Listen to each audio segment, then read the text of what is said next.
Why Not? A queer podcast. Thank you to our sponsor, Pineapple Healthcare, an award-winning primary care clinic right here in Orlando. Pineapple Healthcare offers mental health counseling, HIV, STI testing and treatment, and specializes in care for the LGBTQ plus community. Open Monday through Saturday. Call today at 407-553-6336 and schedule your appointment. Pineapple Healthcare. Better together. Hey, everybody. I'm Rick Todd. And I'm Jeremy Williams, and you're listening to Wine. Why Not? A queer podcast. Episode 100. How exciting. We should have we should have got those things. Like Add them in post. We'll add it in post. Did y'all hear that? Caitlin just said we should have poppers. Different kind of party, Caitlin. Not that kind of episode, but I like where your mind's going. Speaking of poppers. No, I'm just kidding.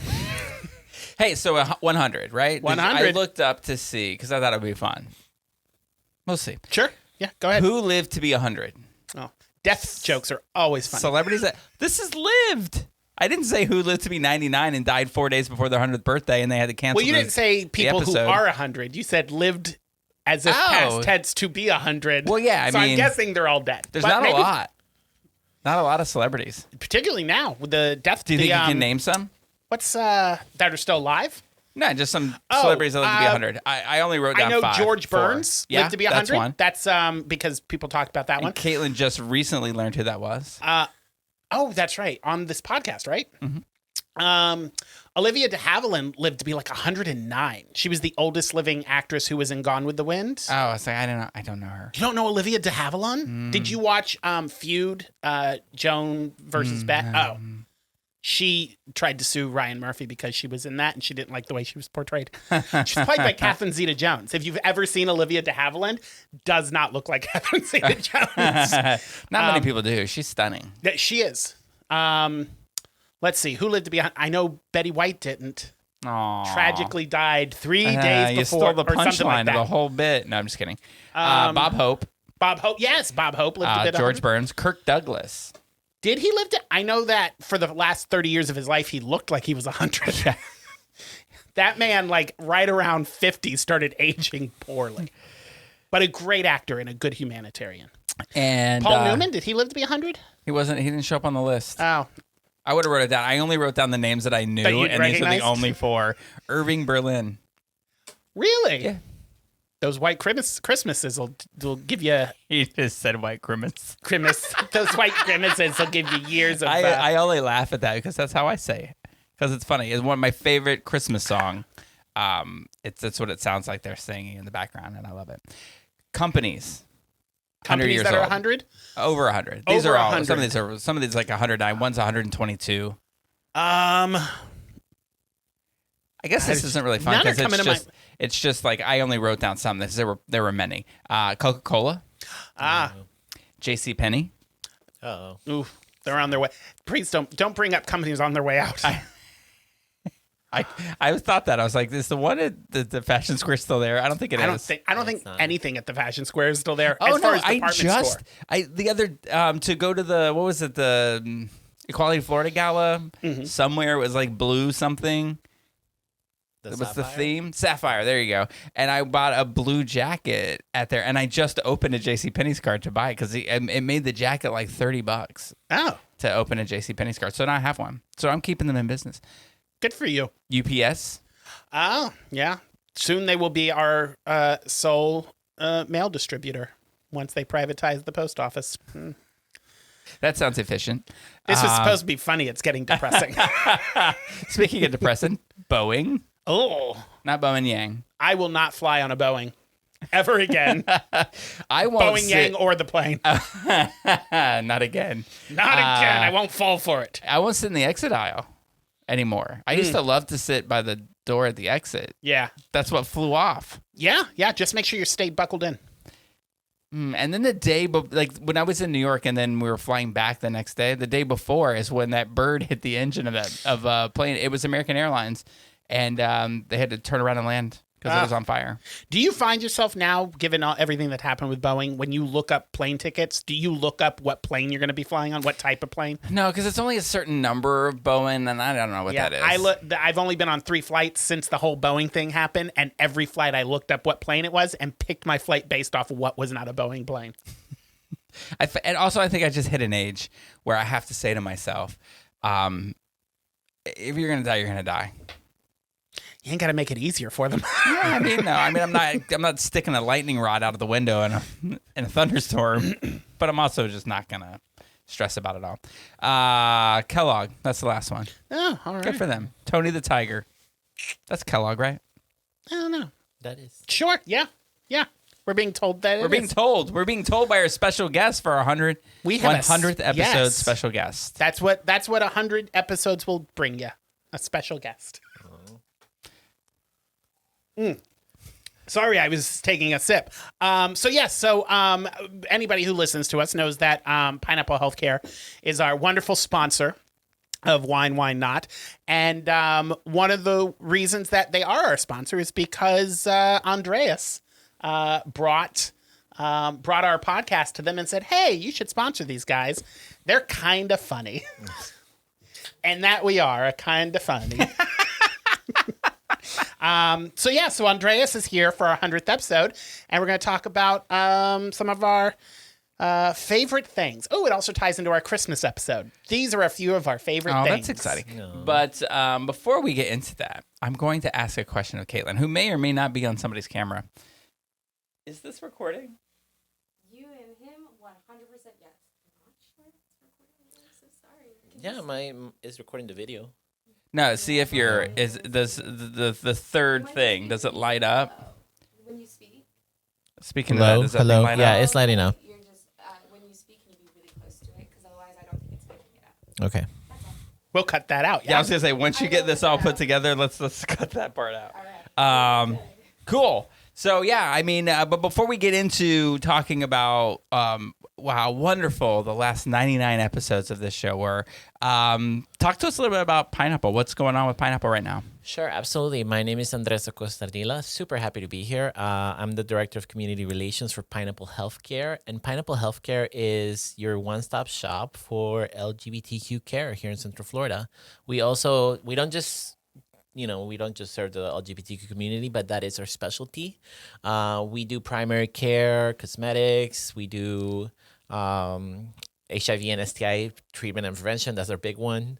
And really, we just try to have customer service at the heart of everything we do. But the reason why we sponsor things like this is because we're a 340B entity. And 340Bs basically get a rebate from pharmaceutical companies. It doesn't cost the taxpayer a dime. And then we get to bill insurance the full price for medications, and then we get a discount on them. And those discounted prices come back as savings to us, and also come back as revenue to us. And then that revenue is supposed to be reinvested back into community.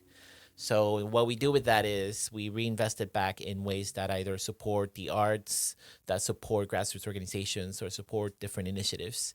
And when Jeremy brought up Wine Not, as someone that loves pop culture and understands the power that it has to bring us together, it was just a no-brainer to definitely sponsor it. Well, we definitely appreciate it. And I guess we should give a shout out to Big Pharma, who makes it all possible for us. And congratulations, Pineapple, on getting a tax break on us.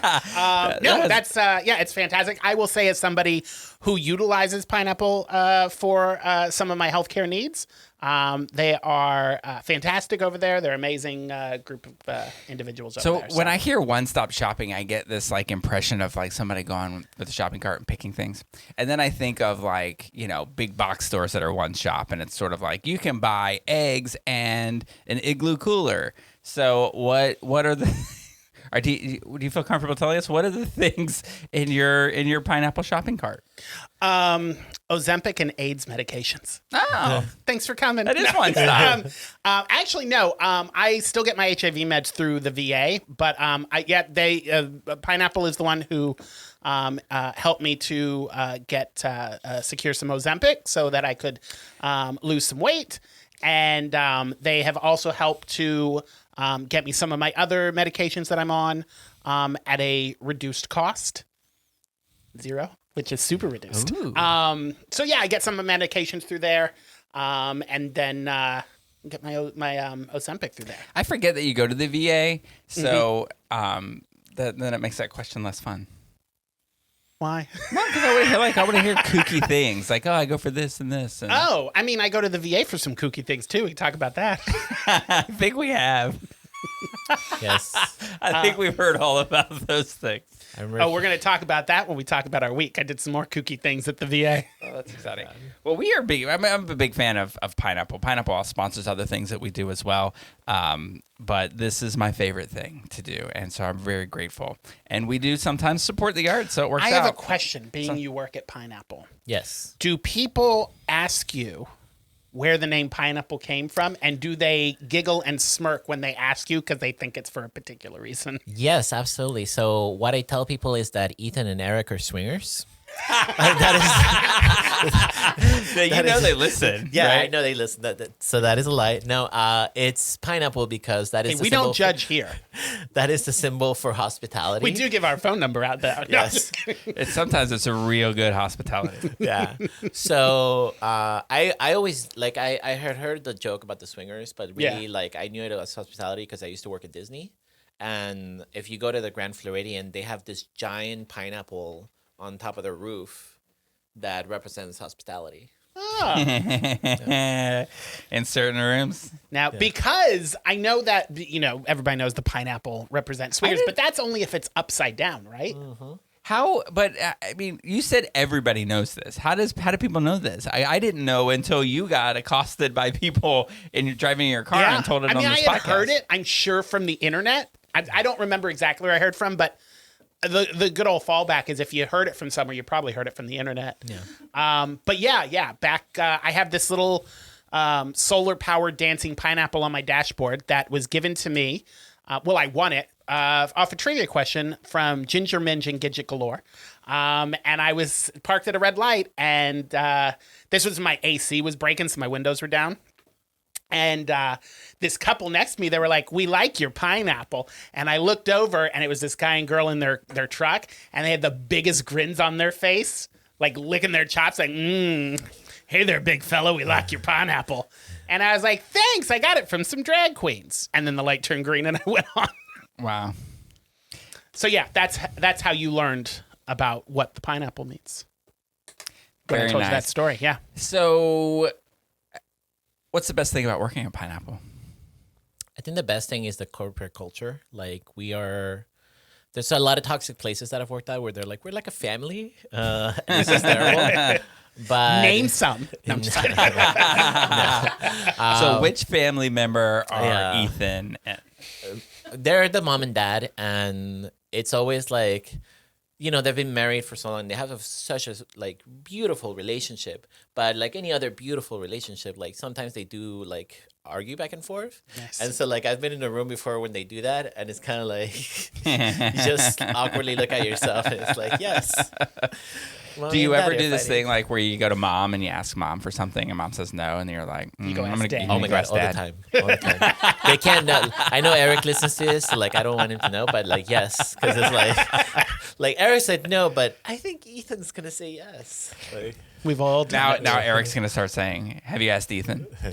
Not yet. When I was younger, I worked at a bagel shop in Palm Coast, Florida, that was owned by this Jewish family who came down from New York, and one of the owners was Jewish, and then he was married to a Greek woman, and her mother and her brother came and worked at the place, and they would have screaming matches in the dining room all the time.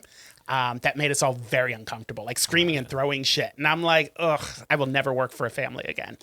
So More power to you. No. That's a tough Just to situation clear this work up, in. because I don't want it. You're making it sound like I said that they fight. How often do they fight? No. Just to They're make it very clear. nice. I've been to Pineapple Yeah. plenty of times. No, they're they great. have never argued once when I was there. Yeah, no. So they don't actually like argue or fight. It's just Yeah. like the married couple. Yeah, thing. bickering, Yeah. married I don't want to bickering. get fired over this. The place I worked at, no. We're the gonna place get a I call worked tomorrow. at was violent, angry, throwing shit. Pineapple doesn't throw things, No. We're gonna except call- the little squishy The pineapple. call's going to come in. Hey, can you just edit out that 2 minutes? No, they're great. I only asked the question, what's the best thing about working there? Because I imagined it would be the shirts, but that's not what I do. I like their shirts. We actually a lot. got hoodies. Oh, yeah? Yeah, I love a good hoodie, so it's been phenomenal. I would think the best thing about working there is the staff. Oh, thank you. We are pretty awesome. They have a very, I'm just going to say, they have a very attractive staff. Every time I go in there, it's just a bunch of attractive Yeah, men. I mean, there's no lie. I'm like, no lie. Oh, so that's kind of torture in a way, because Is it? like for those like Have you to know that see I it was on every the day? cover, like I was on the cover of Watermark with Yeah. my previous partner, who also works at Pineapple. And after we broke up, Do tell. Ethan flat out sat me down and was like, "You're not allowed to date anybody at Pineapple." Oh, wow. Like, so now whenever we hire somebody new that's cute, it's like, oh well. Are the guys there allowed to date their patients? That's probably not allowed anywhere. Probably not. So actually, it's not a It's- violation of anything. Oh, really? Yeah, if it's like you're allowed to date your Okay. patient. And they're accepting new patients? Yes. The only time that Dylan would be an doesn't issue- listen to this I was podcast. going to say, you might it's want to run okay. that by your husband first. Oh, lovely. Good times. So, Do anything fun this weekend? Or this last week that you want to talk about? Oh my god. So this last week was just getting ready to shut everything down, and Sorry, I was speaking away from the mic. But the funnest thing that happened is that my grandmother came to visit from Colombia. Oh, nice. So it was a good surprise. One of our family friends dropped her off, so none of us knew she was coming. Oh, wow. dropped her on the doorstep. She's yours now. Yeah, but that's been fun. And other than that, I watched all of because that was so much fun. But I watched all of the new season of Drag Race UK. Oh, yeah? Yeah, it was phenomenal. Big drag race fan? I am. I started watching it around the time I got my HIV positive diagnosis. And to me, it was just one of those things, like when you talk about the magic in pop culture, to me, it was magical because like I could see the struggle that these queens were going to. And even though it had nothing to do with HIV, to me, it was just such an escape. And at the same time, such a like I could feel their feelings and forget about my own for a second, that I just fell in love with the show. Absolutely. I totally get that, 100%. When I first stopped drinking, I started watching the Goldbergs, which had been out for a few seasons, but I went back and started watching it, and they sort of like became like my friends and family, and I was just addicted to watching it, and I love that show, so I get where that comes from. Now, sadly, Dad turned out to be very inappropriate, got fired from the show, and killed off, so... Oh. No, they didn't kill him off. Weird. Did you ever watch the end of the Goldbergs? Not the end. No, I've seen a couple episodes. So weird. So like they fired the guy who played the father because of inappropriate jokes, which I thought, oh, thank God I don't work on that set because I probably would get fired immediately. But he but they didn't write him out of the thing. They didn't kill him off. They didn't any of that. They just stopped showing him. But then the daughter got married and had a kid. So like, how could you get married and not have your father dad there, yeah. So what they would do is they used old footage of him sitting in his chair, and then they got somebody that showed the back of him, and it was just some stand-in actor, and they showed the back of him. It was so weird. So she got married, and what did he just sit in his chair and watch the wedding? Like he stood up to hug her. That's when they used the stand-in. And then it was just weird. And then She's like, Dad, I just got married. Sorry, I missed it, honey. And then you just see the back of the his show head. was just innately weird anyway, because you Yeah. know the little kid, like I loved it because it's all 80s and it was my whole childhood, you know, and I loved it all. But then like the actor, right? He grew up, became an adult, like an actual adult who was like slightly ripped, like worked out and all this stuff. So then he's playing this middle school kid in the shower with like this 20-year-old ripped body, and it's just like, this show is uncomfortable. This just made me. Turn It just off. made me uncomfortable just hearing that. I am worried. I watched that episode, and then my PO called and said, you can't watch the show anymore. The last season of Stranger Things is coming out next year, and they just wrapped it. And if you've seen any of the kids, they're all in there. Like, some of them are almost 30 now. And it's like, it's going to look so weird because they're all still high school kids. It's like that Ralph Macchio effect, huh? Who knew I liked older men back then? Not me. What? Ralph Macchio, when I was a kid. Oh. He wasn't an older man back then, though. Well, he was older than everybody in the show. He was like in his 20s playing he was much older. I mean, he might have been 30 or something. What show are we talking about? Karate Kid. Oh, see, you keep saying the word show, and I'm thinking TV show. You mean movie. A motion picture show, see? Yeah. You kept saying the show he's on. I was like, I don't know what. You mean Cobra Kai? He is an old man on that show. The new talkies, My pen is broken. Anyway, how about you? Do anything fun? Want to talk about it? Yeah, let's talk about it. First thing I did last week. It all makes me very uncomfortable, by the way. Why? It's just all big. Is it always that red? Is it always solid red like that? Oh, okay. I never noticed it. So last week, speaking of antics at the VA, I had my annual proctologist appointment, Ooh. which is always my sounds shitty. reminder to get your anal pap smear. Yes. So I went in there. Now, they are super nice there. They're all very friendly, very nice. But, I mean, you go to the proctologist's office, it's usually very cut and dry. You go in, they're all just That's how like, you want it. hey, Really. how you doing? We're going to do your vitals. They're all just kind of very monotone. It's not a bubbly place. They're not birthing babies there. So it's just very businessy.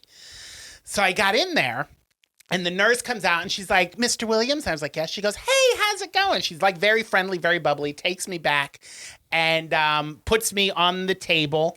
And they put you on the little table, and then it puts you up with your ass. I've seen those at Fair Villa.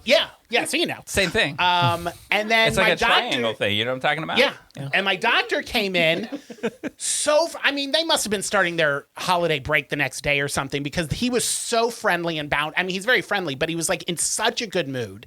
And while he's down there checking things, he's talking about, he's like, making small talk and talking. What are you doing for the holidays? Are you going home to your family? I was like, no, I'm staying in town. And he's like, oh, have you liked this cold weather we're having? And I was like, oh, yeah, I really like the cold weather. Oh, where are you from? I don't care for the cold weather. And I was like, I just need you to get that thing out of my ass before we continue our talk, because it was very uncomfortable. I've had some dates like that.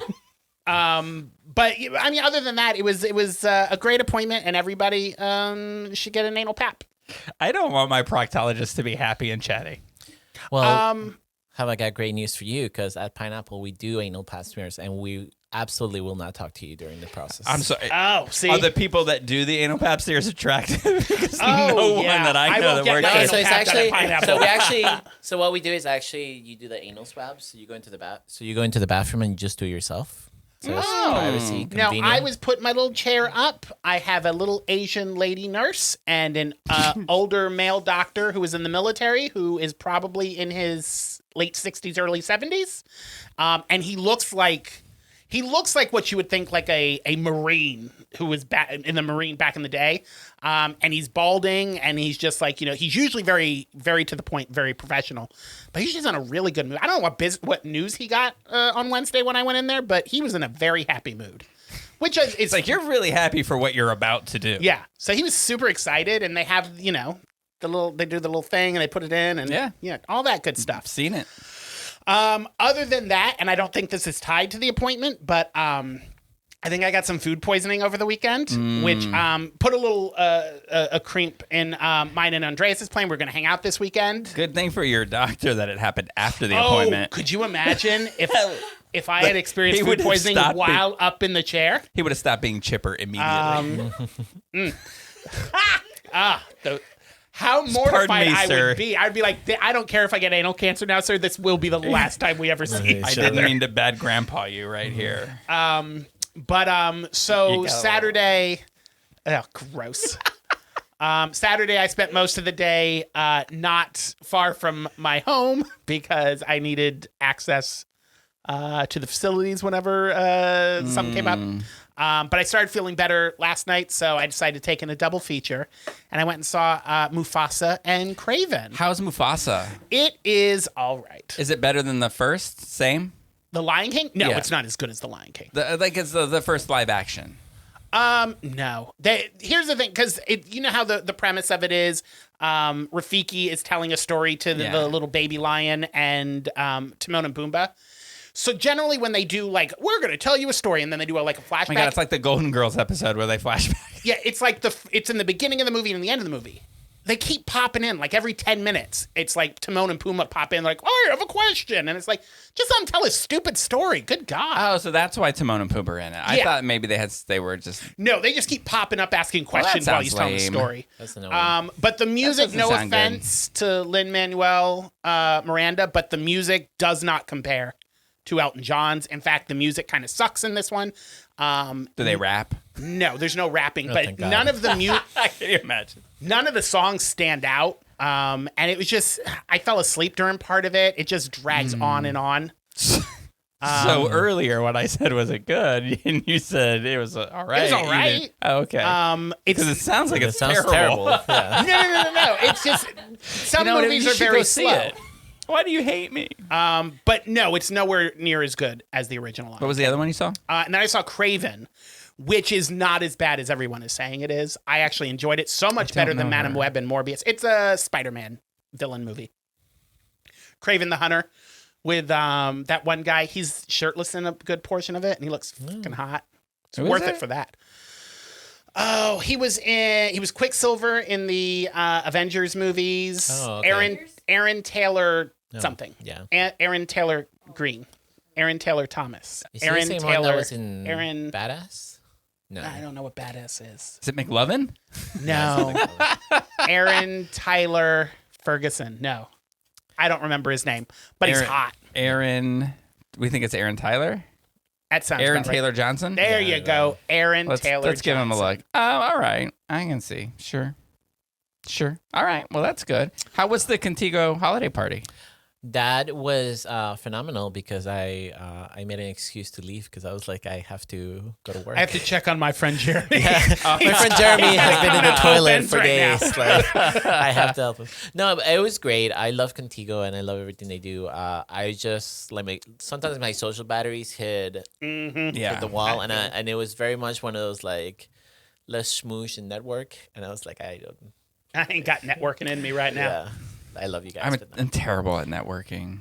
Yeah. Yeah, but they did do it in this awesome venue that was actually like a car shop with classic cars, and then they just had like Christmas decorations around, so it looked really cool and cozy. And like, Did it feel like the end of the year Toyota-thon? no, it did not feel A like December to remember. It was a December to remember. That's good. That's a stupid. good one. That's good. I like it. How was your week, by the way? I'm gonna Rick? write down a December to remember because that might be the name of this. We didn't ask you. How was your week? It was good. I will say that I feel a little like my year is ending on the Jeremy train, not because I had food poisoning, but because my car doesn't have heat, and I don't understand that. Like it's Wait a a minute, new you have car. I was gonna say you have a new car. I have a new car, and the heat doesn't work, and I'm convinced that I've hit the wrong sequence of buttons that make it. But I keep looking at it, and I've got it at 82 degrees, and it says heat. But I'm like, does the AC have to be on or off, or does this button? So I keep messing around with it. Yeah. But it got really cold the other night, and I had to go pick up pizza for Dylan's birthday, and it was freezing, and the air's just blasting because I'm like, well, maybe it'll heat up. So I'll sit in my car for like an hour with like the heat, but it's AC, and I'm like, it'll get there. But it was, it was good. We saw something like it hot. We went to go see that that's together. right. We did see that, didn't we? Which was actually really good. Yeah, I was impressed with it. I didn't know anything about it, honestly, except Marilyn Monroe, right, in the movie. Yeah. Well, I've movie seen picture the movie. show. It's Marilyn Monroe, Jack Lemmon, and the one who's gay but he says he wasn't gay. Tony Curtis. Tony Curtis. Yeah. Jamie Lee Curtis's dad. Yeah.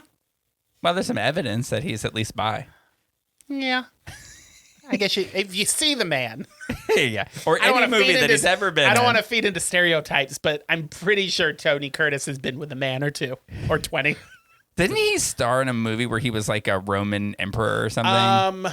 Wasn't he in Spartacus? Because that would add up. I think he was gay in Spartacus.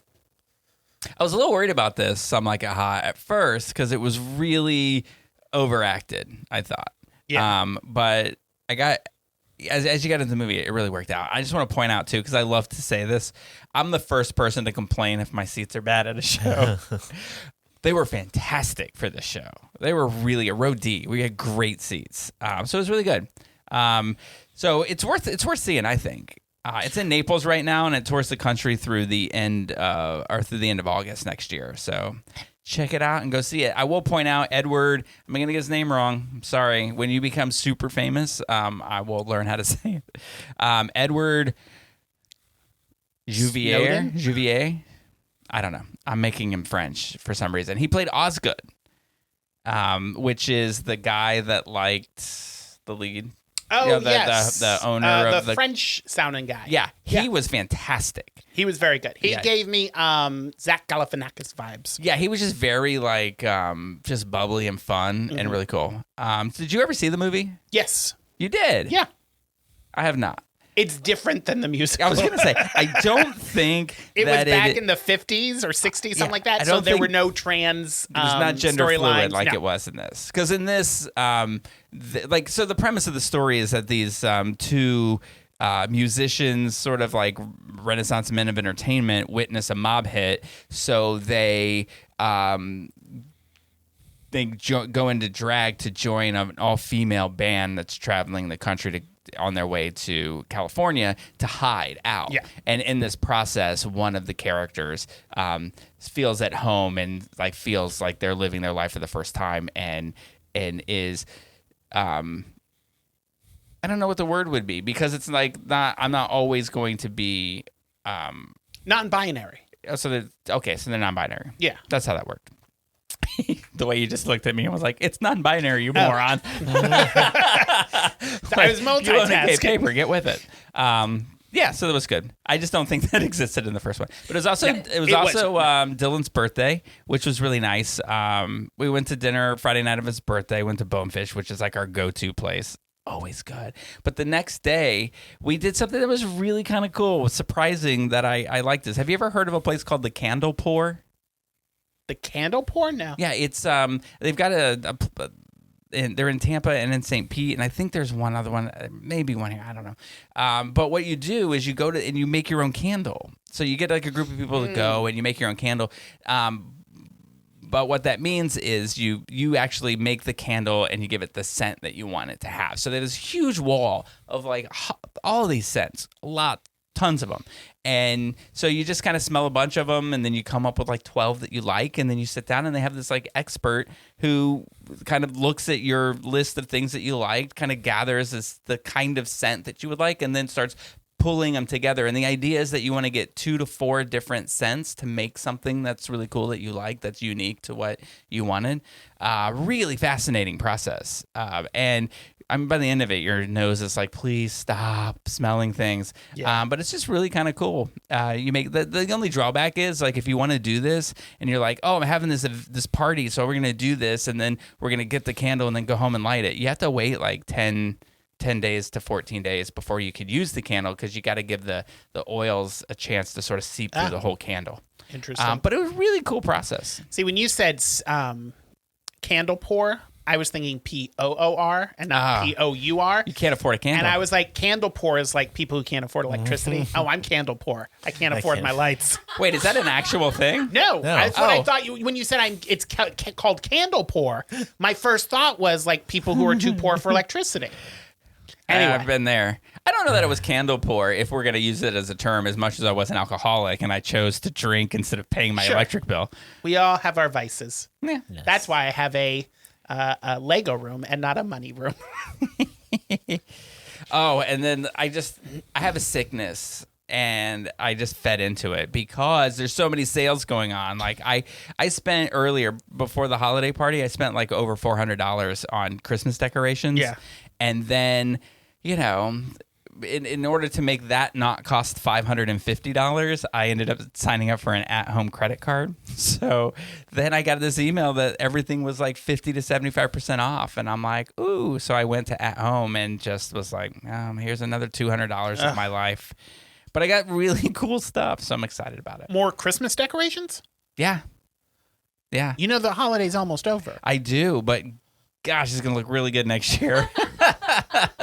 All right. And then I was at Walmart and I found this like light up Stitch thing that's like 2 or 3 feet tall. Was it $200 or $300? Caitlin, seriously, it's awesome. It's so cute. It was $30. I was like, yeah, I've got to get this. All right. I think you might have a credit problem. Yeah. I'll be talking about credit consolidation in about 6 months.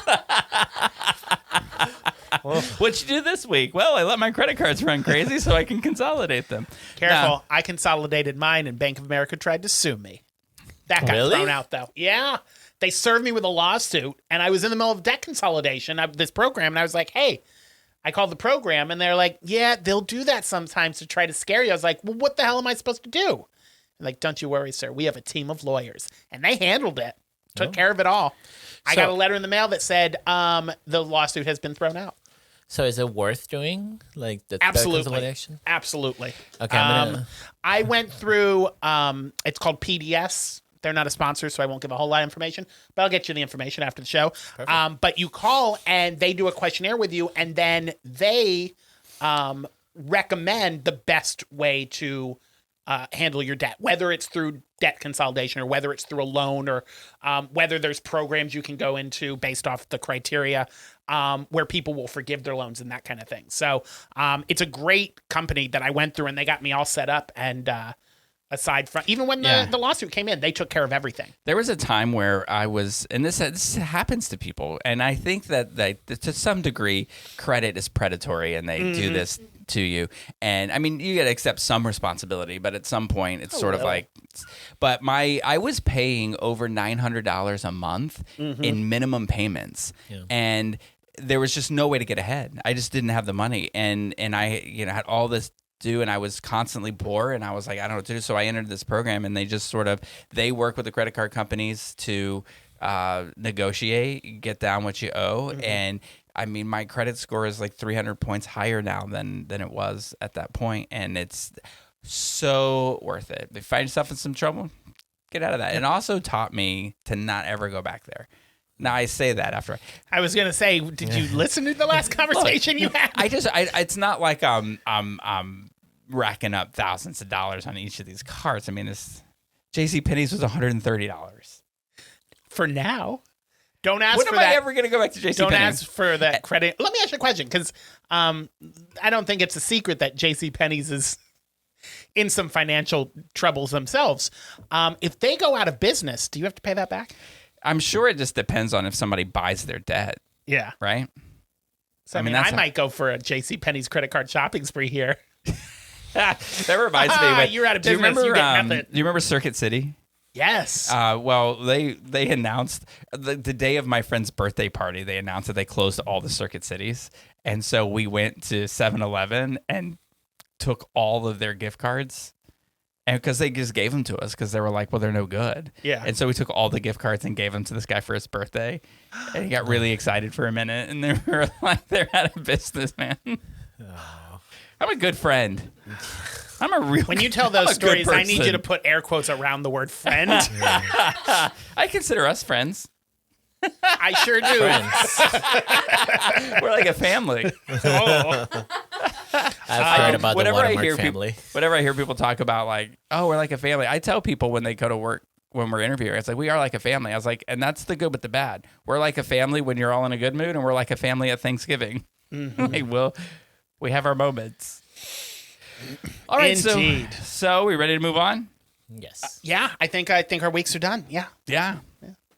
All right, so we have a little thing put together for our 100th episode. Yeah, we thought it would be fun to sort of revisit the shows that we talked about. And this was really fun to go back and just look at all of the different things. And like, God, some of this stuff was really good and some of it was such crap. Yeah, and some of it I don't even remember. Yeah, there's one show I'm like, yeah, I have no idea what that's about. Yeah. Because when we get into it, we're going to talk about a couple of different things, and one of them is some of the things that surprised us. Yes. And one of them is the entire description of the show. I don't remember talking about any of it. Like, I don't Really? remember this show happening at Well, that's all. exciting. I just wanted to mention the other reason we asked you to be here with us is that you listen to the show, and so Which we appreciate. And Thank I you. know that we did get feedback one time about something that we were talking about, and I remember you being like, "Oh, you guys totally missed the point of that." And I was like, "Oh, it'd be great to have you on so that you can talk about the things from a listener's perspective of what you liked and didn't like." But I'm going to jump right on this. What are you talking about? What episode? Okay, so speaking of surprises, where did it go? There it is. Episode 34. The name of it is Being Curious with Cruising in Philadelphia. Rick and Jeremy discuss Philadelphia, cruising, and the hit series Ted Lasso. Now, I remember watching Ted Lasso. I don't remember us talking about it, but I don't remember watching Philadelphia or cruising for this show. We didn't watch Philadelphia. That was you talking about your trip to Philadelphia. That makes more sense. And cruising, where we talk, that might have been actual like hookup cruising, or were we talking about cruises? But none of us had been on a cruise. I don't know when that was. I could have just come back from a cruise. Because I don't know if you know this, but there is an early 80s film with Al Pacino called Cruising, about him going undercover in a gay bar. Yes. And then Philadelphia, obviously, is the Tom Hanks movie. So I was reading that and I was like, I know about both of those movies, but I know we didn't talk about those on the podcast. So I was so confused by that. Yeah, So I know we did talk about Ted Lasso. Thank you for explaining that to me. because the last season of Ted Lasso was really gay. That's Yes. so good. Ted Lasso is so good. Oh, anyway, you doing all right over there? Sorry. I was unplugging my little crock pot because I poured all my mulled wine out. Well, we didn't even talk about that. So, Oh, yes. the wine part of the show today. What are you drinking? All right. So I did this last year, but it's the episode before Christmas. So I brought my tiny little crock pot in. I'll hold it in the camera if you're watching. It's got a little insert. And I made a little pot of mulled wine. Little brand recognition. We're not getting paid for that, by the way. Just No, but I'll reach out to Crockpot if you want to send us some more of these. I do love these little things. I watch something. You watch a lot of videos, so sometimes I'll say something very vague in the hopes that you've seen it. But there was a clip recently of a woman talking about like she liked to drink something, and she only said it on TV, like a news report, because then she's like, I hope that they send me a lot of this, like some kind of wine or something. No. Oh, the lady that made it to like 100 and something. Yeah. Like 104 years old, and then it was like, "What's your secret to this?" And she's like, I drink wine every day, and I hope they send me a carton of wine." I forget which I wine it hope was. they send her some. Yeah. They did. I hope they They hurry requested up. it, Yeah. I hope they hurry up because a lot of people that I make like it to drinking 104 wine don't too. make it to I hope 105. they send me some. Please. But it is, I made it with my good old standard menage a trois. But I was telling Caitlin this earlier. So this is a tiny little individual pot, like a little one person use crock pot. But when I put the spices in to start it, I use the amount of spices that you're supposed to use for a full pot that you make. So it is very spicy and pungent with the spices because there's a shit ton of cloves, allspice, and cinnamon sticks in there for a large batch. But all I got was 2 cups out of this, and it's very strong. It also, I've never made it with brandy before, but I read a recipe where somebody adds brandy to it. So I bought one of those little shots of brandy, and I poured it in thinking, oh, that's probably, they say put a shot of brandy in for a full pot. So I'm drinking a little bit of red wine with a bunch of spices and some brandy. But it's good. It's good. I never made it with Brandy before. holidays. That sounds like a missed opportunity for a joke there. If I knew the name of her husband, I would have said something. That wine is mine. Well Thank you. played. Well done. Thank you. And then Andreas has the rest of the bottle over there Yes. of the Menage a Trois. I hear it's a very good wine day in this room. Yes. No, it's terrible. It's... You know what? They're not paying for it, so I don't care. It's not a very good bottle of wine. Now, I drink Menage a Trois all the time, and I love the wine. It's my favorite wine. There's something wrong with that bottle. And I was saying earlier, the label looks off. It doesn't look like their usual label, so I don't know. Do you think they changed the recipe like Coke did back in the day? Go back, Menage a Trois. It's Oh, Menage. you bought a bottle of Menage a 3 Yeah. Yes. at Big Lots. That's why they're going out of business. Do they have a credit card? I thought they were going out of business because of all the money they give the Trump campaign. Ugh. I'm Well, just kidding. You see those things going around. Party City's going out of business too. Did you hear about that? Really? Yeah, it went Yes. out. I think it's done, right? Yeah, they they're told shutting their, them all down. They told all their employees. Yeah. Oh, they told the corporate, don't come in. Corporate's all shut down. All the Party Cities in America, they're going to stay open in Canada because it's owned by a different company up there. But all the U.S. Party Cities will be closed within the month. And they also like a lot of balloons, eh? And Big Lots is leaving too. Wow. Yeah. There's this video going around, and I know this is an unpopular opinion, so if you're going to write in and yell at Jeremy. Pretend he said this. Leave me alone. Sure. Here, but I'll mouth it while you talk. there's the video going around where it's like, just so you know, here are the people that gave money to Trump and the people who didn't. And then Oh, they'll no, put I'm up not a going to thing. mouth this. I don't want to be a part of And this. they'll list opinion. all these companies because then it's like, you know what the mission is now. You know what what to to do. do. And I'm like, one of the companies that gave money is Amazon. Are we going to stop? Are all the gay people really going to stop using Amazon? No. I don't think that. I don't think so. So Starbucks gave money to, I don't know the details of it because I didn't look that hard into it, but supposedly they gave it to Israel or something. So there was this online boycott of don't drink Starbucks because they support colonizers. Every Starbucks I go to is loaded with liberals and gays. So that and didn't work. colonizers. You know. Loaded with colonizers. So, fun fact about that: there's a whole list that's like supposed to be, the things you're supposed to boycott if you want to quote unquote end the genocide. And and Google is in there too. And Damn so it's it. one of those things that's like They that's- closed that. That can't be true. Let me Google that I real fast. yeah, so I remember seeing that. I was like, well, I mean, What are we supposed to do? Use Bing? Oh my God. it is great for porn. Bing is? Yeah, Bing is. Oh, it's so Do you, good. Interesting. do you have They- to put your driver's license in No, there but when they you do I it? don't want to call you out or put your business out there, so you don't have to say yes or no. But if you use Pornhub, you won't be able to use Pornhub starting January I did 1st. see that, and I was so. I mean, thankfully, I'm fancy, so I own Naked Sword. But I won't name names, but every gay I talk to, they're like, "Oh, well, I pay for this site." Does everyone pay for porn? Because I don't pay for porn. yes, Jeremy, that's what you do when you're an adult. You gotta support the artist. Yeah. You know what I do? This talent I needs won't to be buy supported. these big internet porn website companies, but I will support little artists. So I will pay love that. for. Do you mean little artists? I will You got a pay for fetish? some OnlyFans, but only if they charge under $5 a month. There's I way like too that. much baiting going on OnlyFans. I'm not a fan. You gotta be careful what you gotta try a few out here or there. I found a couple that are really, really good. You gotta be careful though. That shit can add up. Oh yeah, You could it's just like be like, streaming oh, let me services. see what this is. Let me see what this is like. And next thing you know, you're paying $100 a month. That's why I won't go with anyone over $5. And most of them will be like, the first month is $1.99 to try it out. And I was like, yeah, we don't need more than a month. So I subscribe, and then I immediately unsubscribe, and then I have them for a month. Yeah. And all they get is $1.99. Yeah, so the reason Pornhub's leaving, right, is Yes. that they're doing this thing in Florida where if you're going to go to an adult site, you have to put your driver's license. information there so they Get can the fuck verify out. your age. Right? No, you It's can like we cuss out here. It's curse. okay. Okay, sorry. We say fuck all the time. Wait, that's because I remember seeing the news. I didn't know why, and I Yeah. was like, Isn't that crazy? And "Who's passing that?" well, DeSantis. That's a DeSantis law. I don't. I was about to name some of our friends that are in the legislature, and then I thought I don't Yes, want to. this is- because this that would make really names. That would be really. No, It I'm is- sure it was they didn't vote for it. Largely supported by the GOP, supported by DeSantis to pass it. And I found this out because obviously I live in Florida, so I don't care about laws in other states. But we're the 9th state for Pornhub to pull out.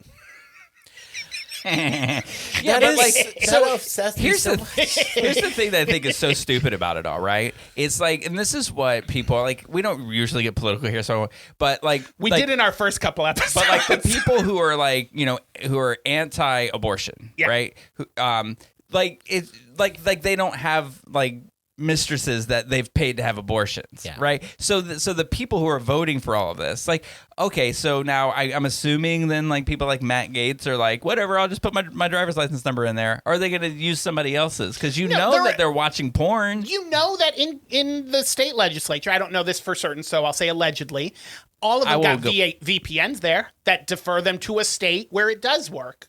Because it's the haves and have-nots. The haves run on a VPN, so you can pretend like your internet's from somewhere else so you can access those websites. And the have-nots are like, nope, you can't access it because porn is wrong. So I will go back and say allegedly Matt Gaetz looks at porn. I mean, you might know because you watched all the videos about him today, right? So you might know if he does or not. I can neither confirm nor deny. So, like, I just want to say this, though. I feel like I don't care. Yeah, I look at porn sites. Take my information out. Like, come after me in a court of law and say, like, oh, well, he's a deviant because he watches porn. I mean, everybody on the jury is going to be like people who watch porn. Like, why is it a big deal? We're so uptight about sex. I find it so weird. I'm assuming the reason they passed it, and I hate this because it just makes me think of The Simpsons and that, I forget her name, but the one that's always screaming, like, think of the children. Like, yeah. Like, that's... The Reverend's wife. Yeah, this has that stink all over it, where it's like Anita Bryant. like we need to protect. Yeah. I mean that's what it is. But I feel like nobody does anything. Like they claim for the children, but there's really a different reason behind it, and we don't know what that is yet. But it's basically going to be to shame people who admittingly use it. But just use somebody else's driver's license. Yeah. But I mean, that's why Pornhub said instead of making their website so that you have to put the information in, they just pulled it out of Florida and said, nope, we're just, that's a free speech issue and we're not going to support it. So we're gone. What they should do is just say, for an extra $2, we'll give you this VPN address and you can do it through there. That's what I do. Anyway, that's not the point of why we're here today. Just got off on a tangent because I think it's kooky. Mm-hmm. Let's start with the worst. Okay. Right? And because we'll start negative and then we'll go positive. So what are the shows that we covered, what are the absolute worst? All right. So here are my 5. Now these are worse. They're terrible. Everything on my list is terrible. But there are a couple of things I left off because I didn't want the whole thing to be all reality shows. But I think it's safe to say that any reality show we watched that was not The Circle, I could not stand. But there were 2 particular ones I put on there. The first one is the second season of So Fierce.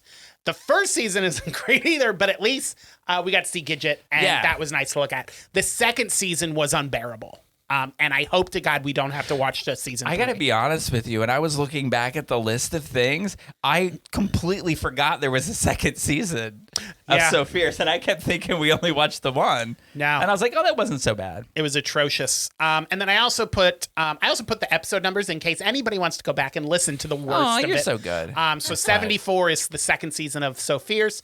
And then on episode 62 and 63, we talked about the 2 seasons of For the Love of the Dilfs, which again was trash TV. And I can see the looks on your faces. It's probably on your all's top 5. I hated that show, but I also don't like reality shows. I find them stupid and ridiculous.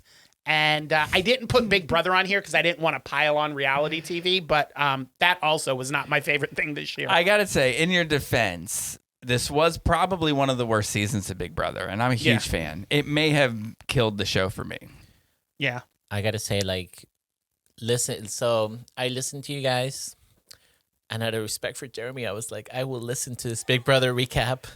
But dear Jesus, did I hate you so much for it? I was like, let's just stop. Like, it goes on forever. It does. It's 3 hours a week. It's I a would lot. definitely say don't do like any of the staple like reality shows just because they have a gay character. Yeah, I agree. Yeah. Also, anything that requires more than 30 minutes or an hour per week to watch the show, I can't get behind that. And then the last 3. From our second episode, the animated series Velma, hated that shit. Really? Hated it. I think we talked about this back when it was on. You liked it. I could not stand that show. I just feel like there's so much crappier crap that we watched. Velma was awful. In fact, there's a second season out, and I refuse to watch it. But you should go check it out. Gotta watch it. And then the two absolute worst things that we watched over 100 episodes. Episode 50, Naked Boys Singing, and episode 54, Dix the Musical. Two pieces of crap that I hate that I made past Jeremy sit through. Let's see. What were your top five? Worst five. So Bottom worst five. five. Number 5 was The Little Mermaid. That wasn't great, but not in my top 5. So Ryan the is reason- turning over in his grave, and he's not even dead.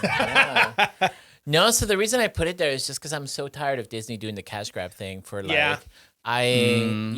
it's like it's the same story. At worst, they take out some of your like childhood memories from it. At best, they like add something like cute about it. Oh but my I god! was Is this like, because of the Scuttlebutt song? That was an awful song. I also got to ask, because again, I don't recall, why did we talk about that? Was there a gay character on that? There was not that I remember. I think it was just because. It's the Little Mermaid. Oh, all right. Yeah, so that one I was Same like, reason that we read Britney Spears' book. well, yeah, but that has more gay power than the Little Yes. Mermaid. She has more of the gay power. Yeah. I feel like one of the mermaids at the end of it, right? Because we can all admit this at the end, there was that hot mermaid. Oh, Okay, yeah. well, yeah, but like Yeah. So maybe that's why we watched it. that was barely worth the watch. I would say number 4 was the Christmas setup because The Christmas setup. Yeah. Remind me. the no, Hallmark that's one. not. That's not Fran. It's No, that's the Hallmark one. No, is the Fran the Hallmark one? Oh, the one with Fran Drescher is, yes, the Oh, Christmas that is the setup. Christmas That is setup. I think that was Lifetime. I was Lifetime. But it Lifetime. doesn't matter. They're the same. Yeah. it's- Yeah, that is the. Yeah, I can agree paid with that. 99 cents to buy that, and I hate that I had to spend $1. Now, you want to hear something worse than that? I rewatched it this year. oh my god. Because I was like, maybe it wrong wasn't with Have as you? some bad. dignity, Jeremy. I thought maybe I was just in How a was mood. it the second time? Just as bad. I mean, because I'm looking through the titles of them, and I was like, that's gonna end up on somebody's list. When the name of the episode that we did is called "Why'd You Do It, Fran?" Oh, yeah. it can't be that great. Yeah. Number 3 was Feud because I personally have a vendetta against Ryan Murphy. Yeah. I just everything he does starts out so good, and then he just falls in the same yeah. tropes and cliches. It and I'm falls just apart like, at the end. Ugh. I will say, Did of you feel- everything I've watched of Ryan Murphy's, Feud was one of my least favorite things he's done. Did you watch Hollywood? No, I never actually watched Hollywood. Was it actually? Did we talk about that on the show? Or did we No, watch we it? haven't. Oh, maybe we'll go back and watch that. It's an interesting show because it tells stories of people who existed. So like Rock Hudson is a character in there, but it's like what if he was allowed to be himself? Ooh, and do so you it's know interesting. who's And in there's it? a lot of really The new hot. Superman. Yes. Oh. Yeah. He's so I hot. thought I recognized. He's very Oh, hot God, in he's this so hot. too. And Patty LuPone is in it. And she's gold. I do love Patty I do LuPone. love a good patty. I like a good patty. She's not Yeah. a Krabby Patty. She can be a Krabby Patty. She can be. But I even love her when she's a Krabby Patty. She's great. Number 2 on my list is Velma. Thank you. Because, Yes. I I knew I remember. liked you. remember watching. Like I remember hearing you guys talk about it, but I remember watching like the first 2 episodes, and I love Mindy Kaling. I love her. Like I've heard her book. I was so expecting something good for her, and it felt like she was trying to capture like the Gen Z voice. So it felt like an adult trying to make teenage jokes, and it just like completely made me cringe. Maybe that's why I tell you- liked it because I think I'm cool when I'm like, it's There is Skibbity Ohio there is Riz. nothing worse than someone trying to capture the voice of another the- generation on Yes. Unless you're old, then you No love cap. it. No. And then last was Big Brother, just because like I'm not a fan of like reality shows as far as they go. Like if it's competition for talent, Yeah. and even that not singing competitions because I can't do those, but like something like Drag Race, Project Runway, things like that I can watch because it's like, oh, look at how talented they are. But Big Brother, I just get Yeah, just the fact of we're gonna record you sitting in a house. It's why I stopped. I like would watch The Real World when I was younger, and then just I think at that point when you become an adult, you're like, why am I watching these idiots sit around a house and get drunk? I got better things I can do. Do you think right now there's somebody going, why am I listening to these idiots sitting around getting drunk? I hope so. If you're thinking that, congratulations, you've reached adulthood. Yeah. Yeah. So don't try to capture the voice of the millennials. Millennials aren't even young anymore. No, they're because the she's a old millennial. people. Mindy Kaling's a millennial. She was trying to capture the Gen Z voice. It's like, we were talking about this at Dylan's birthday party because I met people my age and we're like, what do you call them now? It's Alpha, but isn't there one younger than Alpha? No, I think Alpha is now. I mean, there might be one like the newborns now will be They're the new, but I don't beta. think they What do have you it. like Alpha? So then it came like, why did The they betas. why did they call us? Yeah, that's what they said. But why did they call us or me Gen X? I'm Gen X. I'm right Like, on the. why- I'm the why baby is it Gen X? because the generations are supposed to go in order of A, B, C, D, E, F, and like you're Gen X, right? Millennials were supposed to be Gen. They're Gen Y, but they call them the millennials. But we call them millennial because of the And then millennials, Gen and then Gen Z. Z, Oh. and then it's starting over again with Alpha. Oh, okay. So there's a lot. Okay, so there were a lot of people before. Yeah. It just were they counting them back then? Were they calling them names back then? In all honesty, until Gen X started to become like the teens and the 20s, I feel like nobody ever talked about the generation by Yeah, name. I don't think so well, either. Baby boomers, I guess, had a name, Yeah. but they always called them the baby boomers. But see, and they were the boomers. Yeah. But So I I just guess don't they're get it. technically. I just assumed because like people Generation forgot about us and we were like latchkey V? kids that had to raise W? ourselves, so we were just X. I've had a lot of issues with Gen X lately because like I've had some Gen Xers that like it's one of those memes where you're like, you used to be cool. Like, what happened to you? Here's the thing about generational warfare, and I'll always say this. Generational warfare is crap. It's always old people versus young people. It doesn't matter, and before they were like, when millennials were younger, it was like, no, it's different from millennials. Like, no, and it's not millennials versus boomers. It's old people versus young people. So when those millennials become old people, it's going to be them versus the Delta generation, and it's all crap. But that's the exact same thing they told me. They were basically like, "Oh, well, you'll get more conservative, or you'll get more this," and I was like, "I don't know, maybe." Most people hopefully. get more conservative, and then you won't know until you're actually old. Like we're not talking like when you're 40, you're gonna feel when you're like 70, that's when, and then it'll be like, oh, these people are young and lazy. So everybody always becomes young and lazy, and then other people become senile and mean. It's just, that's what I think about generational warfare. Stupid kids. I'm just kidding. Yeah, I'm only 50, so I'm still in the middle. I'm 50. I like to kick And I'm 34. and stretch. I'm not. I'm 45. Youngins. All right. So what about you? Big Brother. Yeah. Well, I will say that I didn't list them in order of what was the worst. I just picked 5 things that were terrible that I hated. And I'm surprised this wasn't on anybody else's list. Home for the Holidays. Probably one of the worst things I've ever seen in my life. I did not care for it. I didn't think that was one of the 5 worst, though. Yeah, that was one of the 5 worst. I did put Dix the Musical because it is one of the worst things. And Naked Boy Singing was tragically awful. And then I think this is the right movie. You can correct me if I'm wrong. Sure. Love Lies Bleeding. I hated it, right? That's the one where at the end she turned into this gargantuan woman and ran in the clouds. Hated it. Yeah, right? So I appreciated it for what it was. I did not. So then, and I also hated this movie, and I'm sorry that it's a mainstream movie and Oscar nominated, but it was crap and I hated it. Maestro. Oh, yeah. So there were other things that were bad. Like, I'm not going to sit here and say season 2 of So Fierce was good, but if I had to rewatch it, I would rather rewatch that than any of the other things that I listed. No, I would watch Maestro on a loop for 24 hours rather than have to watch So Fierce again. I do have some honorable mentions. Sure. I did. He Went That Way. Do you remember that movie with Zachary Quinto and Jacob Elordi? Oh, yeah, with the gorilla. That wasn't that bad. That was really hard to watch. That wasn't that bad. Slay. Monkeys are funny. Slay was terrible. Okay, I came across Slay, and I was like, what the hell is that? I don't remember what Slay is. It was like the drag queens had, like, the vampires were attacking the drag queens. Oh, yeah, that was bad, but it was campy. Wait a minute. No, that's not. That shouldn't be an honorable mention. Like movies like that, you expect it to be bad. It Like, was you very can't be like, campy. yeah. Well, hey, I expected it, and they delivered, and they deserve to be on that list. Thank you for doing that. And then recently, Scrooge and Marley. No. Yeah, and I just put it on there No. because Jen just listened to that episode and reminded me of Bruce Vilanch in that movie, and you know what? No, Jen's honorable Jen's mention. homophobic. That's why she said it. No, It's not.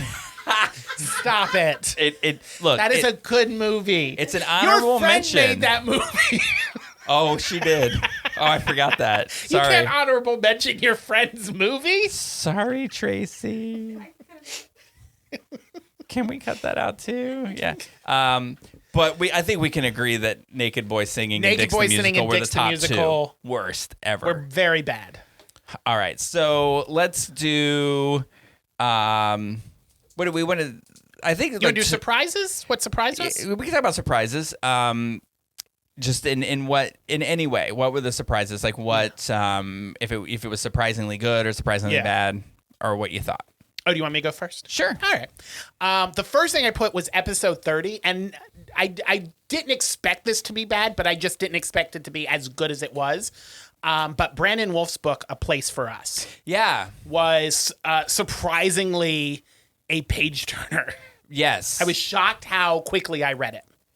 I listened to it, but yeah, I really, also went back because you told me, it was a good listen. Yeah. So I did listen to it. And he read it pretty good too. and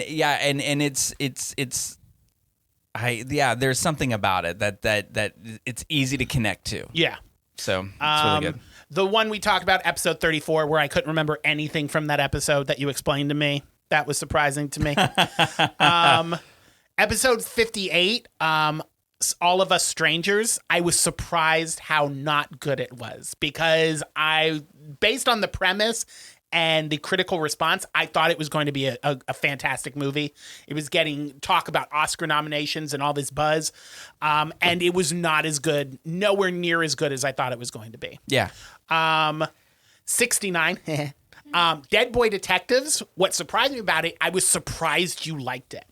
Because it's based on a comic book, and it's... You were surprised I liked it because I don't like comic book stuff, not Yes. because you thought it was terrible. No. Okay. I loved it. I was about to be surprised floored. you liked it because it's not the typical thing that you usually enjoy. So I was pleasantly surprised that you enjoyed it. Two twinks in love. What's not to like? Comic book with hunting ghosts and it's nerd. I get what you're saying. It It's is a nerd formula stuff. for disaster of things that I would watch. And then episode 96, this was recently, Sordid Lives. It surprised me how many years I have heard people rave about this movie. Sordid Lives was very close to being on my top 5 of the worst things we've watched.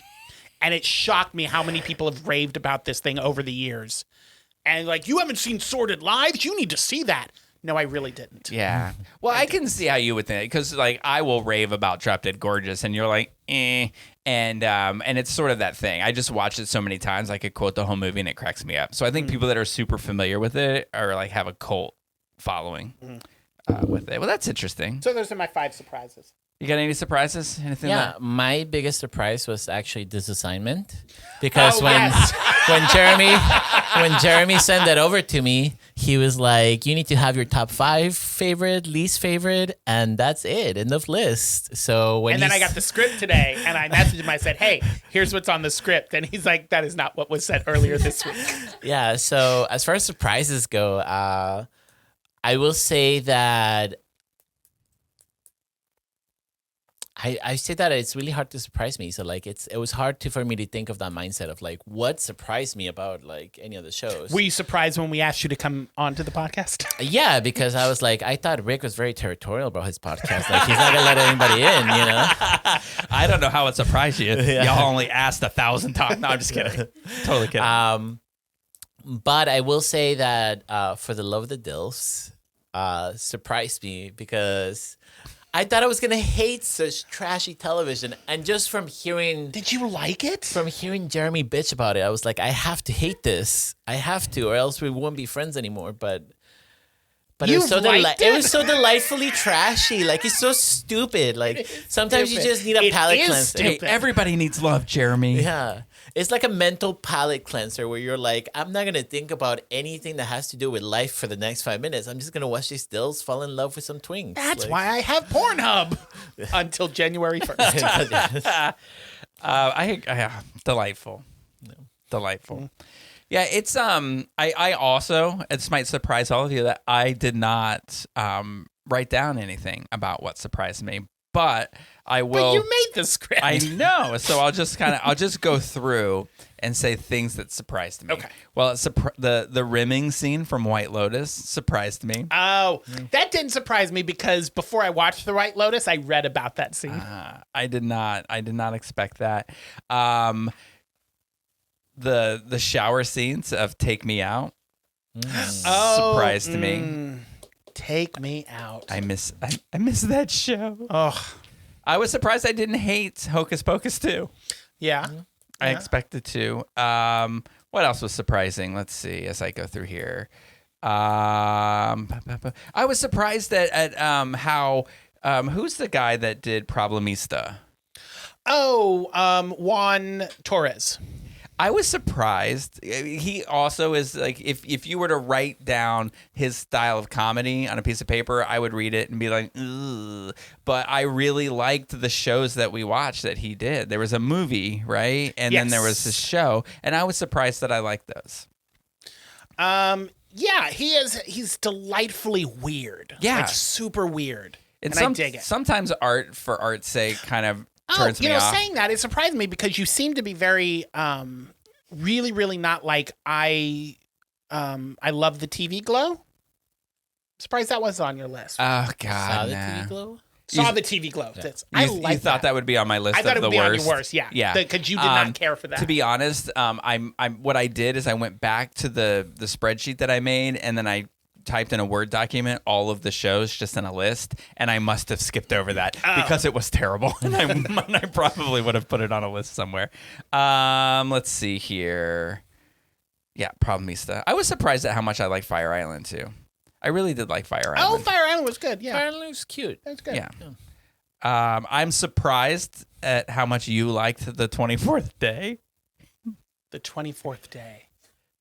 Yeah, that's the one of the two guys. Like the one guy was gonna kill the other guy because he wanted him to have an HIV test, and it like his wife killed herself after. Oh, that was so good. I did enjoy that. It was so good. You don't really remember liked it. that. Yes.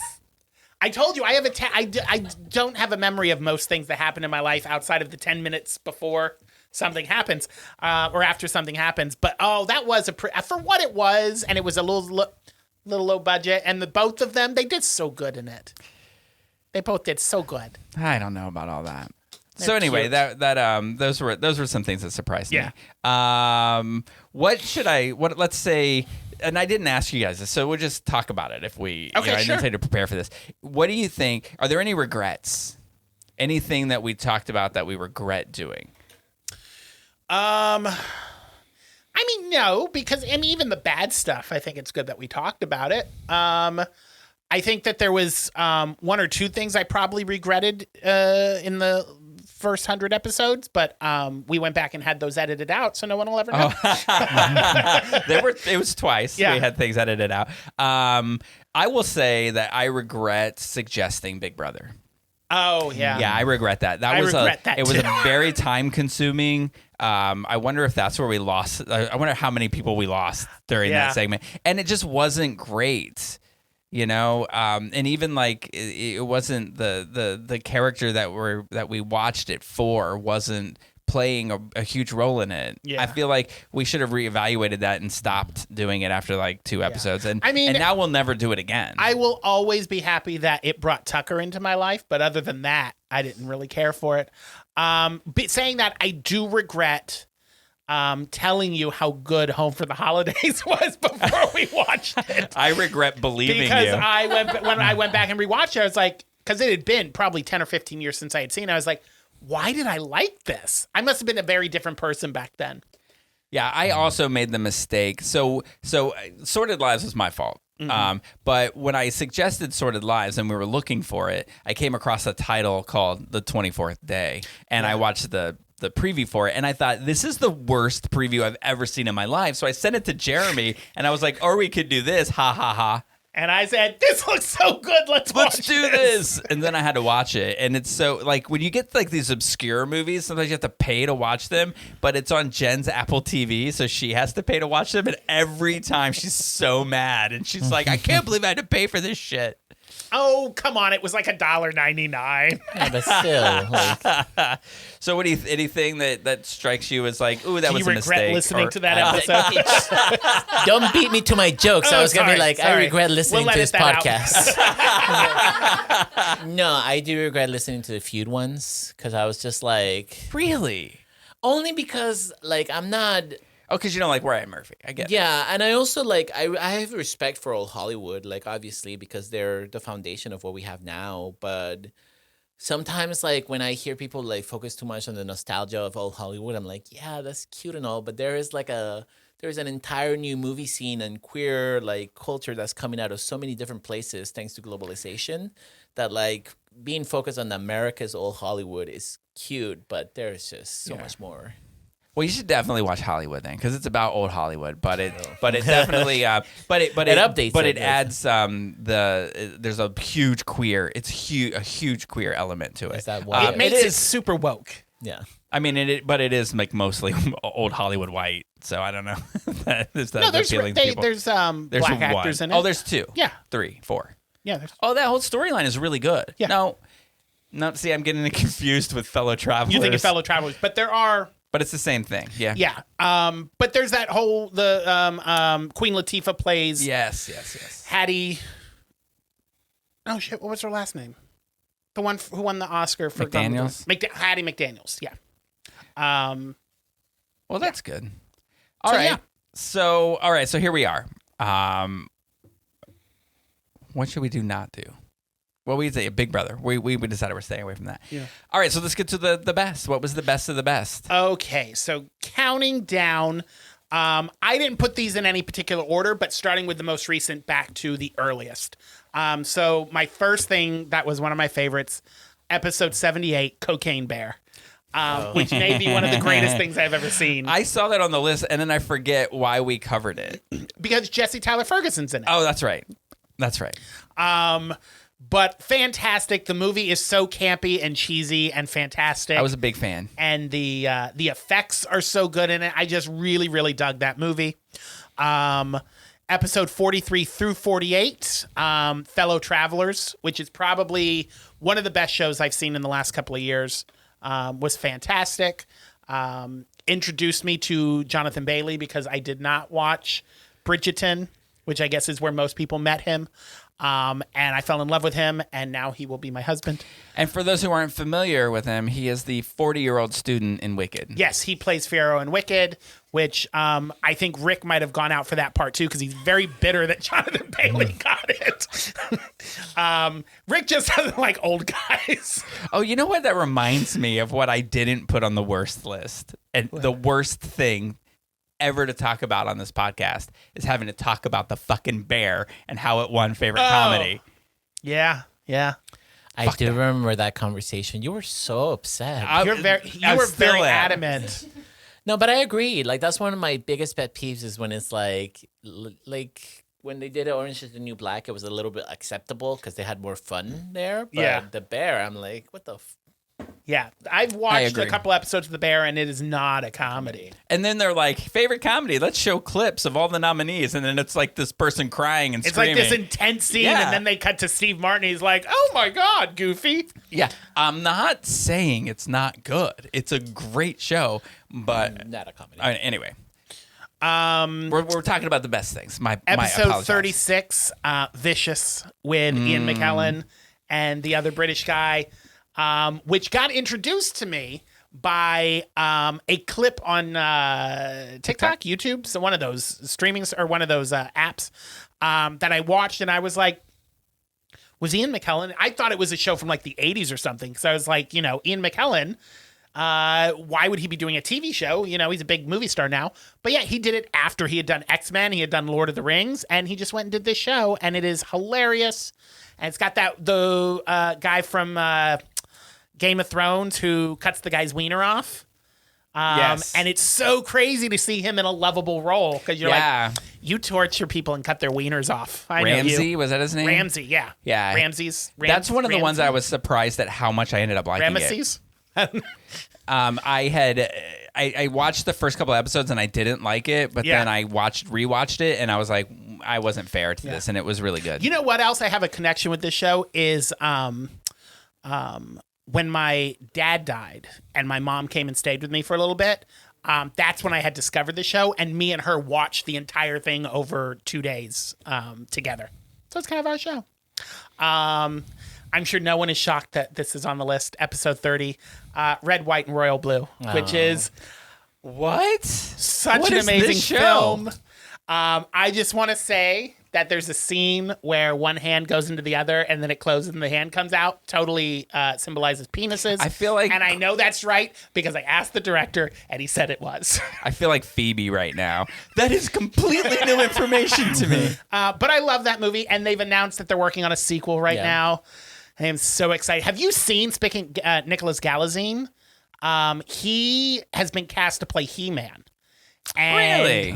he has been bulking up, and a photo of him leaked, and he has got, I don't know how they're going to shoot Red, White, Royal Blue, because he looks like a fucking bodybuilder now. It's crazy. Oh, good for Also, him. he's got the blonde hair. Into the musclies? I am attracted to him, but in a very different way now. I'm not much for the Like muscles. when I looked at him before, I was like, you'd make a perfect bottom. And now I'm like, yes, daddy. Beautiful, Jeremy. Hi, Mom. So poetic, really. And then the greatest thing I think that we've watched, funny enough, going back to episode 2 when we watched one of the worst things that we've ever watched, but The Last of Us season 1, which is, I know I just said this about Fellow Travelers, maybe the greatest thing I've seen on television in the last 3 or 4 or 5 years. Love that show. Can't wait for season 2. Rumored What show? The Last of Us. Oh, okay. I thought you said Fellow Travelers. I was like, there's no season 2. You're going to be real disappointed. But the season 2 is supposed to come out sometime in April, and I cannot wait. So excited. So that's it. That's my 5 favorite things that we have talked about. Very nice. Yeah. Good variety. Yes, I'm all about the variety. So Yes, Daddy. So I did rank mine in order. I had The Last of Us actually at number 5. Oh no, when you removed it? I did remove it because I forgot that you guys talked about Bottom and Cheerleader.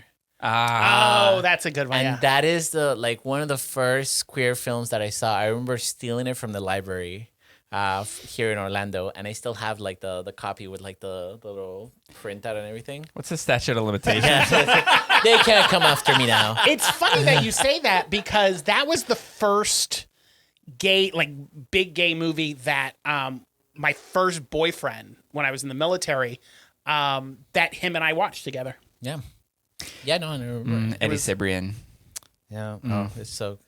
But yeah, so I have Bottom and Cheerleader at number 5 because, you know, Lovely.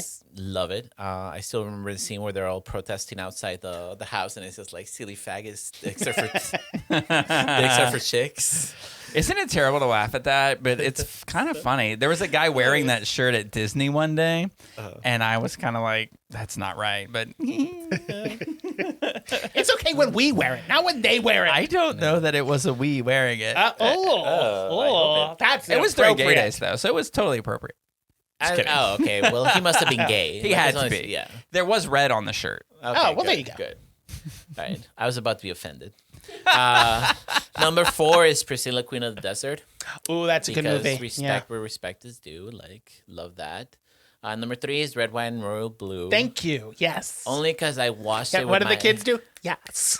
Oh, my God. Jeremy, don't embarrass yourself. I am one of the fellow children. No cap. But it's because I watched it with Facsimile. my ex, and I remember, like, Not that you said wrong. I've seen enough, I've consumed enough gay rom-coms in my life to actually see this one and be like, this was quality fucking Yeah. done. Like, this is this is something like I wish that when I was growing up, I had this kind of gay rom-com because it was just beautiful, perfect. The book's really good too. I don't know if you've read it. Oh no, There's more in the book. oh, okay. He has a sister in the book. They wrote her. They left her out of the movie because Well, I mean, she's not important. Like, in the movie she wasn't important. She wasn't there. She plays a big part in the book. But yeah, the book's really good. You should check out the book. number 2 is actually not a movie or a TV show, but it's the Fringe Festival. Oh I did love when you talked about the Fringe, just because, again, special, near and dear to my heart. And number 1 is fucking Nimona, because I love animated movies. And when I remember like turning it on and like when it starts with the gay romance, I was like, right there. You know, that should have been on one of my surprises because I saw the trailer of it and I was like, oh, that looks cute. But I love that movie and it surprised me how good it was. Yeah. Yeah, that definitely surprised, and I do not like animated unless it's Disney and they're singing. And I definitely was pleasantly surprised by that. Yeah. That was good. That was a good movie. So many studios passed up on it, and then Netflix took the risk, and it totally paid off. They got an Oscar nomination. I think that's why we ended up watching it. 'Cause it got nominated for an Oscar. Yeah. And then Chloe Grace Moretz is just stunning. Like even her voice, I'm happy to see on film. Wow, right on. Good movie. I gotta say, I liked Red, White, and Royal Blue, but I'm surprised with all of the things that we watched that it ended up on both of your lists for the top 5. Yeah. Me? You're surprised it was on my list? No, not so much. Not so much. I expected that. But with someone with taste, no, I'm just To be kidding. fair, Jeremy paid me $20 to put it on my list. $20 is $20. I don't not believe that. Okay, so here's my 5. Yes. The best. And it's just because this is the best hour of television that exists in any one show ever. And it's The Last of Us, episode 3. Yeah. The one with Frank and... Oh, why did I forget his name? Frank and Frank's boyfriend. Yeah. It is so good. And it is the reason why, if you look at my 2024 recap, the number 1 song on my Linda YouTube Ronstadt. is Linda Ronstadt, long time. Great song. It was a great show. What number was it? Number 1? On my list? On your recap? Yeah, on my recap. Oh, it was number 3 on my recap. Oh, really? On my YouTube music recap? Yeah. I just love that voice and the ways that she like cries that song out. I fucking love it. But that honestly, like that, you talk about a depiction of like of just two men in love. In a horrible circumstance, like that is, I just love that so much. So I picked that for sure. The other 2 are sort of self-indulgent for me, sort of much like Red, White, and Royal Blue for you. The other 2, I love that That's a good show. so much. I love it, and like those 2, I just feel like the other 2 are like me and Jen, and we're just. It cracks me up. So I love that show. And the guy who is like the waiter in it, he stars in on Broadway now in a show called Oh Mary, and he plays. It's a really stupid premise, but I want to see it so bad. Plays Abraham Lincoln's wife.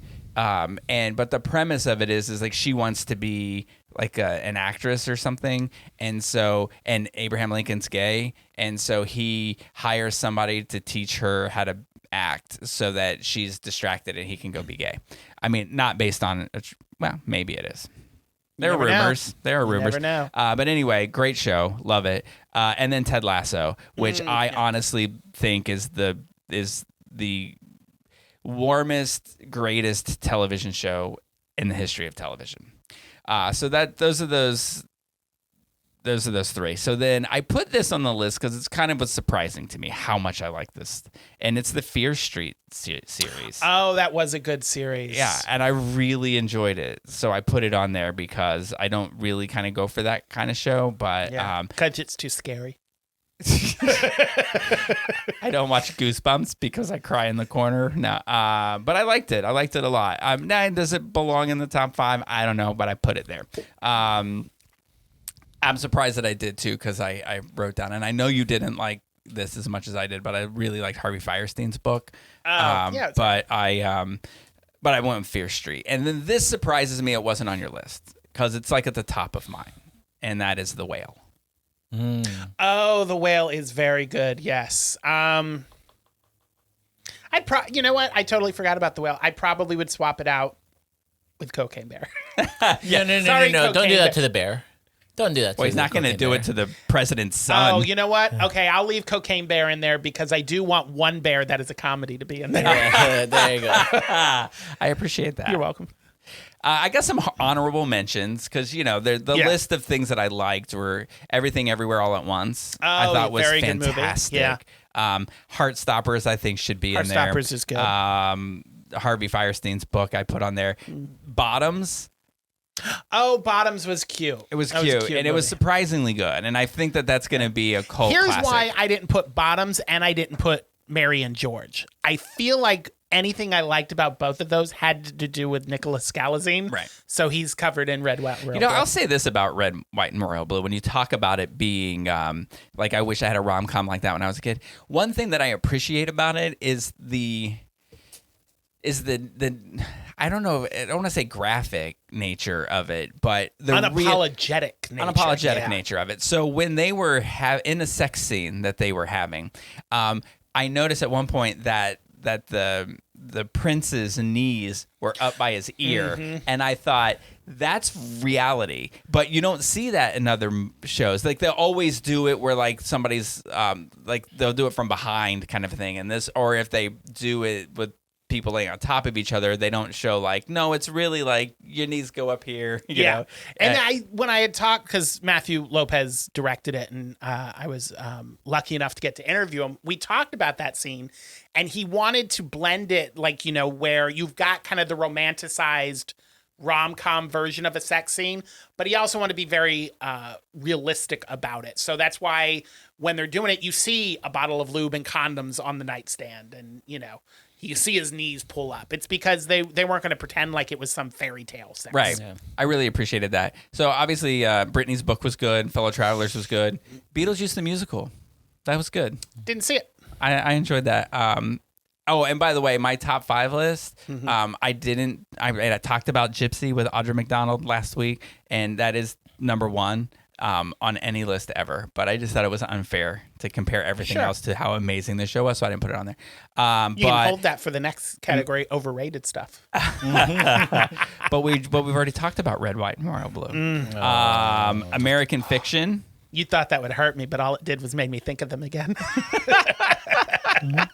American Fiction, great movie. Oh, American Fiction is very good. That was actually when I was going through and making a list, it was in my list of the best stuff, and it just got whittled out. Yeah, same with Anatomy of a Fall. Oh, yeah. And I put on here For the Love of Dills. Thank you. Because I love it. I mean, it's so bad. Bad. But the underlying thing that happens in it is so good. So I enjoyed that. Dead Boy Detectives, I love it so much. I hate Netflix for not bringing it back for a second season.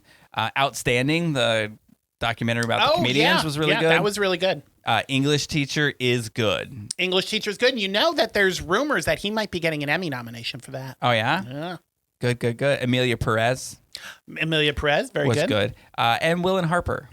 Oh, Will and Harper was good. Yeah, it was really so good. many good things. Yeah, it was Hard really to whittle it down to 5. It's so funny to go through and look at this, and it makes me appreciate getting to do this podcast because I feel like sometimes we cover things that are just such crap. But when I went back, the list of things that I hated was so much shorter than the list of things Yeah. I really enjoyed. So it's fun. Yeah, I thought it was really good. Really good. Good first 100 episodes. Yeah. So this is our first 100. Oh, I want to do this too. Can we go over a few minutes? Sure. Of course we can. We already have. What are there titles of episodes that made you laugh? Did you look at any of those? Yes. Yes.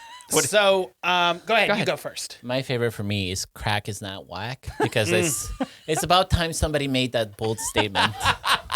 It's true. We took a stand. Yeah, it was we did. risky. Was that why did we talk about why did we call it that? Do we know? I don't remember. Did you write down the description of the show? I did not. I just Oh. remember looking because you gave me the assignment and I was like, okay, yeah. Sarasota Pride come out with Pride, Fear Street, 1978, and Down Low. So it's when we talked about Oh. Down Low, Fear Street Had to be 78. had to be something about Down Low. Anyway, all right, who knows? Oh, there was crack in that, wasn't there? Yeah, there. There was. Yeah, I wrote a couple down. The first one that I wrote down was Pickle Rick and Spicy J, just because I thought that would be cool. I like that name too. Rap names for us. And I don't know why we called it that, but we talked about Epcot's Food and Wine Festival, Theater Camp the movie, and the last 2 episodes of Last Call when a serial killer stalked queer New York. And I was like, was that spicy? It had to be something about the Food and Wine Festival. Scabbing and shackjacking. I have no idea what that even means, but that title cracks me up. Jeremy's +1 for obvious reasons. Hulk smash dilfs. And then Hugh Grant sends his regards. And I don't remember why Hugh Grant sends his regards, but that cracks me up when I read that. Good times. I definitely put Hulk smash dilfs because that cracks me up. Jeremy's +1 also made my list. But this one I love. This is probably my favorite. You up? Send feuds. Yeah. I love that title. Mushroom Dirt Orgy makes me laugh because it's about that American Anthem show. That one totally stood out for me, and I was like, "Why did they call it that?" And then the smoke is white, the Jesus is white. So stupid.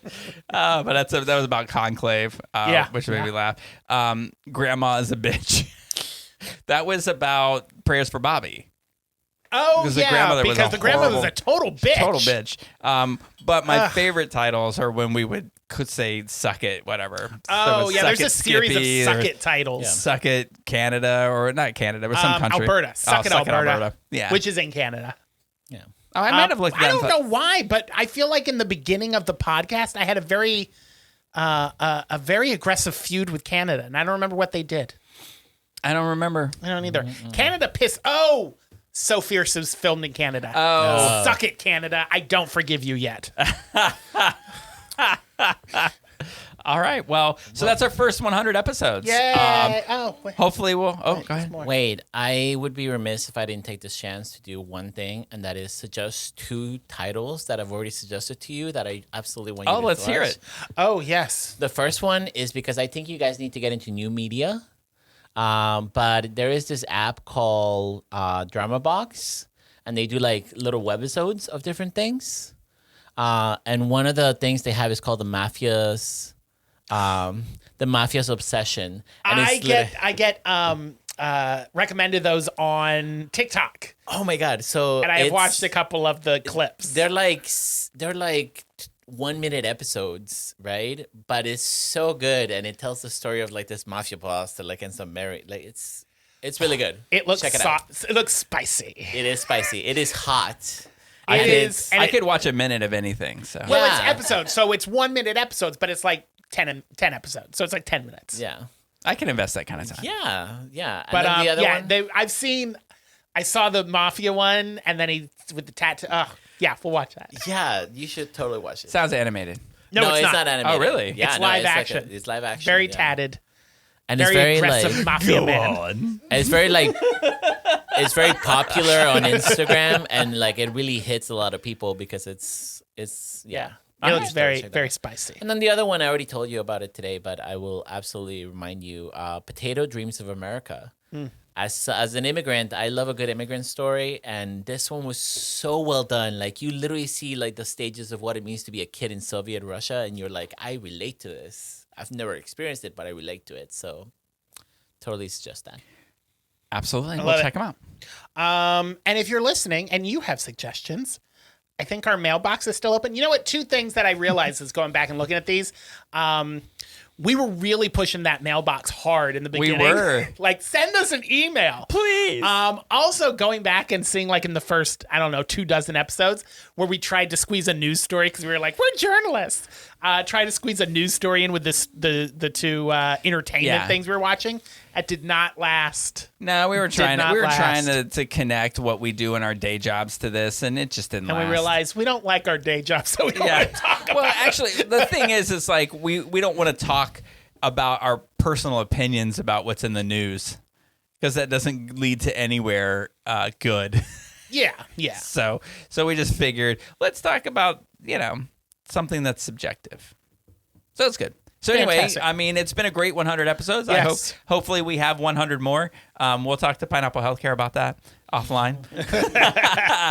But we really have enjoyed Pineapple Yes. being a sponsor of ours and being listeners, because really listeners are what matter the Yes. most. It keeps us doing this, and I love doing it. I never thought we would do it this long. Yeah. Honestly, I thought that we would. And a nice round of applause for our guest. Oh, yeah. Andreas, Thanks for so coming much in. for joining us. Yes. And Oh, just we have so a you studio know- audience. Just so you know, for your 200th episode, the one guest that everyone listening to this podcast wants to see is this one. Oh, they want to hear from Caitlin. Well, let's see. Yes. So for those who get the those who get to watch. Oh wait, why is that not even moving? Isn't that weird? Is it your laptop? Oh my god, I've been recording this on my laptop camera. All right, well, one Oh, of there these she days. goes. She Oh, there leaned she in. goes. Look at that. Now get it back to your chair. Well, now that we have a setup, with more than 2 microphones, maybe she'll pop in I'm in the just future. saying, like, I love listening to it, and it's always so fun when you're like, and then Caitlin's saying something in the corner. It's hilarious, but you can't hear it. It's funny that you say that because I listened to My Favorite Murder, and in the beginning, the person that was helping them with it is Steven. And I was always way more interested in Steven because you don't get to hear from him. And so, like, sometimes they would put him on and he would answer some question they had. And I was like, oh, there you are. Good for you. Steven. Look at you getting your equity card. All right. Just have to wait 104 episodes. Yes. Well, we'll see. We're going into the new year. Will we hear from Caitlin in 2025? Stay tuned. But until then, the cork is back in the bottle.